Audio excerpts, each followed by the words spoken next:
आप सभी को राम राम। लोकसभा में डिबेट चल रही है, बहस चल रही है वंदे मातरम के 150 वर्ष पूर्ण होने पर। बहस चर्चा इस पर हो रही है कि वंदे मातरम क्या उस पर चर्चा होनी चाहिए या नहीं होनी चाहिए। यह विपक्ष का, सरकार की तरफ से कहा जा रहा है कि वंदे मातरम पर चर्चा होनी चाहिए क्योंकि नेहरू जी ने त्वम ही दुर्गा दश प्रहरण धारिणी कमला कमल दल विहारिणी, ये जो पूरा का पूरा पैराग्राफ था इसको निकाल दिया क्योंकि मुसलमान इससे सहज नहीं। आप सोचिए जरा, जिस वंदे मातरम के लिए कहा जाता है कि हिंदू मुसलमान सब मिलकर वो एक साथ स्वतंत्रता आंदोलन में वंदे मातरम गाते थे, तो फिर मुसलमानों को इस तरह से भारत की बजाय तुर्की, अरब या मुगल बनाने की कोशिश कौन कर रहा था और क्यों कर रहा था, ये सवाल बड़ा है। किसको लगता था कि जो भारत का मूल है, जो हिंदू होना है, हिंदू धर्म की प्रतिष्ठा, हिंदू भावना, हिंदू सभ्यता, हिंदू संस्कृति, हिंदू संस्कार, वो अगर आगे आएगा तो ये ठीक नहीं होगा। कौन चाहता है कि भारतवर्ष वो पुराना हजारों वर्षों की पुरानी सभ्यता न होकर मुगल और अंग्रेज की गुलामी के बाद निकला हुआ भारत बने? कौन चाहता था? कौन चाहता था कि भारतवर्ष को भारतवर्ष की तरह नहीं, इंडिया की तरह देखा जाए, जो अंग्रेजियत में जिसको कहें कि किसी तरह से रच बस जाए? क्या देश के प्रथम प्रधानमंत्री जवाहरलाल नेहरू की इच्छा ही थी क्या? ये सवाल बड़ा है। और आज जब मैंने सुना कि लोकसभा में गौरव गोगोई ने कहा कि नेहरू जी पर एक भी काला दाग लगाने की कोशिश सफल नहीं होगी, कौन सा काला दाग है ये जरा इस पर समझिए। क्योंकि देखिए, बंकिम चंद्र चट्टोपाध्याय ने जो रचा वो अजेय हो गया, अमर हो गया। अब सोचिए जरा, बंकिम दा कह दिया। बंकिम दा बंगाली में दादा, दा बड़े भाई, सम्मान पूर्वक है, आदर पूर्वक है। उस पर भी कांग्रेस की आईटी सेल टूट पड़ी कि बंकिम दा क्यों कह दिया। ये इसी समझ में आता है कि असली मुद्दा क्या है। असली मुद्दा यह है कि देश भर में कहीं भी वंदे मातरम के रचयिता बंकिम चंद्र चट्टोपाध्याय को लेकर, बंकिम दा को लेकर, बंकिम दादा को लेकर, चाहे जो कहिए, सम्मान से हम उनको जानते हैं, वो कांग्रेस की सरकारों ने नहीं किया।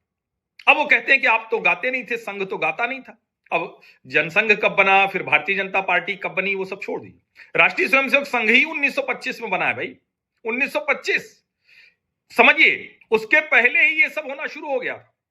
और जिन डॉक्टर केशवराव बलिराम हेडगेवार ने राष्ट्रीय स्वयंसेवक संघ बनाया, वो तो स्वयं कांग्रेस के आंदोलन में शामिल थे, जंगल सत्याग्रह में शामिल थे, कांग्रेस के नेता के तौर पर शामिल थे। ए.ओ. ह्यूम की बनाई पार्टी भले थी, कांग्रेस ने अंग्रेजों ने उसको किस रणनीति के तहत, कैसी साजिश के तहत बनाया होगा, इसके अलग अलग आरोप है। लेकिन इतना तो सबको पता है ना कि उस सब के बावजूद जो अंग्रेज चाहते थे वो नहीं हो पाया, और इस देश के लोगों ने स्वतंत्रता के लिए अपनी लड़ाई लड़ी, सब शामिल हुए। लेकिन लाल बाल पाल सुभाष चंद्र बोस वाली पार्टी कहां भटक गई ना पूरी तरह से। और जरा सोचिए, जब ये कहते हैं कि संघ का कौन गया, तो ये सवाल भी तो बड़ा उठता है भाई, कांग्रेस के किस बड़े नेता को अंग्रेजों की गोलियों का शिकार होना पड़ा? कांग्रेस का कौन सा बड़ा नेता हंसते हंसते फांसी के तख्ते पर झूल गया? नहीं है भाई, फांसी के फंदे पर कोई नहीं झूला। और नेहरू जी पर कोई क्या दाग लगाएगा? तो बढ़िया फिट फाट रहते थे, बहुत अच्छे से रहते थे। उनके बारे में तो जो चर्चे हैं, उनके मतलब शानो शौकत और रईसी के किस्से तो उस वक्त भी मशहूर थे, स्वतंत्रता के आंदोलन के भी। प्रियंका जी ने कहा कि जितने वर्ष मोदी जी प्रधानमंत्री नहीं रहे, उससे ज्यादा, उससे अधिक नेहरू जी जेल में रहे। बिल्कुल जेल में रहे। लेकिन ये प्रश्न तो पूछा जाएगा ना, या प्रश्न पूछना बंद कर देना चाहिए? ये दरअसल, इसको समझिए, महात्मा गांधी जो चाहते थे कि कांग्रेस को पूरी तरह से रद्द कर दिया जाए, खत्म कर दिया जाए, उसके पीछे वजह यही थी कि देश में लोकतंत्र है। वरना एक परिवार की पार्टी को जिंदा रखना, वो कौन सा लोकतंत्र था भाई? और चाइना में तो सीसीपी फिर उस लिहाज से जो है, वही तो नेहरू जी यहां करना चाहते थे, one party democracy, single party democracy, यानी कांग्रेस के अलावा किसी और की बात ही ना हो। सोचिए जरा। और सोमनाथ मंदिर के पुनर्निर्माण से लेकर वंदे मातरम में तुम ही दुर्गा दश प्रहरण धारिणी कमला कमल दल विहारिणी, ये हटाने के पीछे वही मंशा की हिंदू भाव, हिंदू संस्कृति, हिंदू सभ्यता, वो हजारों वर्षों पुरानी जो सभ्यता है वो ना दिखे।